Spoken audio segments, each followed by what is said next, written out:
Listening test. This test has 3 parts. In each part, you'll hear a number of different extracts. At the start of each extract, you'll hear this sound. You'll have time to read the questions before you hear each extract, and you'll hear each extract once only. Complete your answers as you listen. At the end of the test, you'll have 2 minutes to check your answers.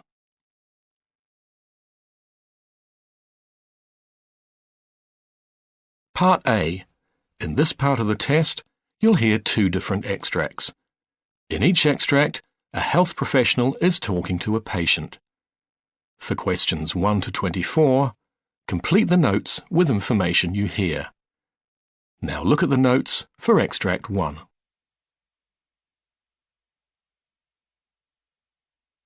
Extract 1, questions 1 to 12.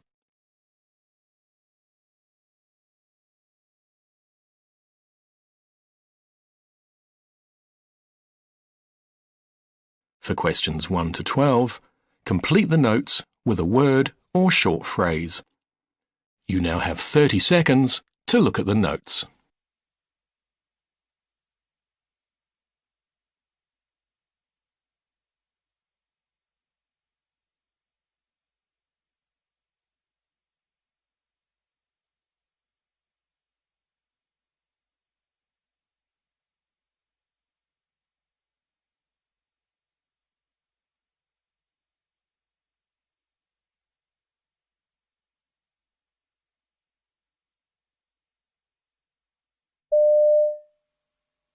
So, Sandra, I understand you've been referred to me because you have Bell's palsy and it's been going on for some time? That's right. OK. Well, first of all, I wonder if you could run through for me how this started, what treatment you've had and so forth. I have your notes here, but it would be good to hear it from your point of view. Sure. It all began when my daughter was born. So that was, 8 months ago now. At first everything was fine, but after about 48 hours, I started to notice that my mouth felt funny. I realised I couldn't taste anything on the left side. I mean, it was strange. I could still feel my tongue okay, but that side of my mouth had gone sort of numb. At the time, I just put it down to tiredness. You know, lots of strange things happen to you during childbirth. Indeed. Anyway, when I woke up next morning, it had got worse. I looked in the mirror and I could see that the left side of my mouth was drooping, and my eye was the same. I didn't know what was going on, so I called my husband and he immediately rang for an ambulance. Yes. I mean, he thought I must have had a stroke or something. So we ended up in the emergency department. I see. And Bell's palsy was confirmed? After about 10 hours, yes. But I was told that this wasn't uncommon during pregnancy and childbirth, that I shouldn't worry. I was sent home with a course of steroids and told to go to my GP if it didn't clear up in 2 to 3 weeks. We felt quite relieved to hear that. I mean, it was uncomfortable, but they gave me some ointment to put on my eye and also some gauze padding to help me at night, Right. Because I couldn't even close it properly. Anyway, I couldn't get on with that, but fortunately my local pharmacist was able to give me some tape, which did help me to keep the eye closed at night. But it was tough coping with all this and having a newborn baby at the same time. Of course. Eventually my husband had to go back to work and I was essentially looking after my daughter alone. So did you go back to the GP? Yes, I did, and he was quite surprised to find that I was no better. So he sent me for an MRI scan to make sure that nothing else was going on. And, I had a full blood count at the same time. Right. Anyway, nothing showed up, and again I was told that it should get better of its own accord, but that it might take up to 9 months. Well, that's nearly up now, and I know better, so that's why I'm here. I see. And in terms of your current symptoms? Well, as you can see, I still have the facial palsy, and my eyesight isn't always very good. It's sort of blurry, if you know what I mean. I actually fell down the stairs last week, and I'm sure that's why. I didn't hurt myself, but thank goodness I wasn't holding my daughter at the time. Poor kid, I'm not even able to smile properly. And of course I can't blink either, which leads to a lot of discomfort in my eye, which still doesn't close at night. I really don't feel my face is getting better. In fact, I think the muscles are getting tight, even on the other side. I see. So your GP has referred you to me? Yes. I went to see her because I noticed something else recently. When I try to close my eye, that side of my mouth moves as well. Oh, yes, synkinesis, that's called. Oh, right. OK, well, thank you. That's helped me get an idea of what the problem is. Was there anything you wanted to ask me at all?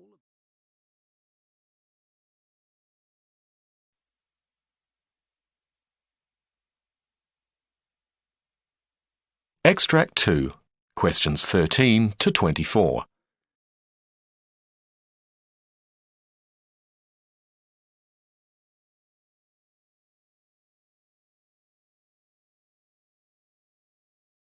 For questions 13 to 24, complete the notes with a word or short phrase. You now have 30 seconds to look at the notes.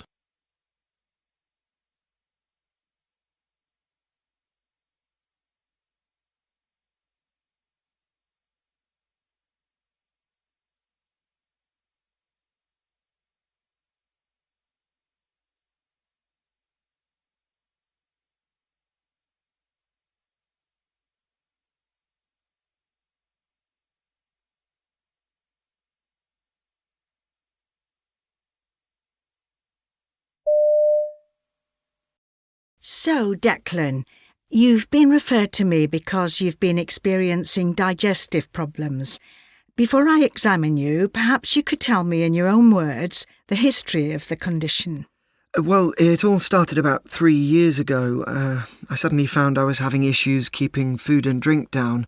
So I went to the doctor and he said, well, what you're describing, it sounds like acid reflux. Well, I'd heard of that, and I didn't think that's what it was. Anyway, he prescribed a course of H2 receptor blockers and said, just try, and if this doesn't work, then we'll schedule some tests. And? Well, I was right to be sceptical because they didn't work. So I ended up going for an endoscopy, and my GP was surprised. He said, you were right, there is something else going on. They'd taken a biopsy of my stomach and there was a problem with the bacteria there, so he put me on a triple antibiotic and I was on that for 21 days. And did that help? I did feel a bit better, but if I ate certain foods, they'd still get stuck in my throat, like when I was eating bread, that sort of thing. Then fast forward to this time last year and I had the same episode again. I just couldn't keep the food down. Only this time, it wasn't only that. I also had a feeling like my stomach was burning. It was horrible, like my insides were on fire or something. I thought it would pass, like the other symptoms did, but actually it just got more and more intense, so I called the hospital and the paramedics came out to get me. So what happened there? Well, they did some tests. They took a stool sample and they told me they were going to analyse that to see what was going on down there.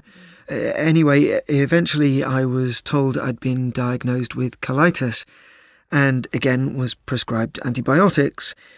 So I took them, but within an hour or two of taking those pills, I was throwing up again. Right. So I ended up back in hospital because I couldn't keep anything down and I was really suffering from fatigue. I was having trouble even standing at this point, and basically everything hurt. So they admitted me and put me on an IV for fluids because I was dehydrated and malnourished. And they did more tests? Yes, this time they gave me a barium swallow test and took an X-ray of my chest area. What that showed was that I had a disorder in my esophagus. Basically, the endings of the nerve cells are supposed to move the food down my esophagus to my stomach, and so signal to my LES muscle to relax and allow the food into my stomach. But because these nerves aren't working, there's no signal and the muscle doesn't open. So they diagnosed achalasia? That's right. They told me I'd have to manage the condition somehow. That's okay because it's not all the time. I have these episodes where I can't keep anything down. Then for a while I'm okay as long as I'm careful. I keep to a mostly liquid diet or go for food that's easy to break down. I watch the texture of the solid stuff I eat and keep to small portions. Another thing that's helped is having carbonated drinks at mealtimes because burping helps to get the LES working. That's right. OK, well, I think I've got the picture now. Next, I'd like to ask what you're hoping I can do for you. Well, I was looking on the internet and I saw that there's a new form of surgery that's been developed that might make a difference to me. My GP said you'd be able to tell me about that. OK, well, let's begin by analysing.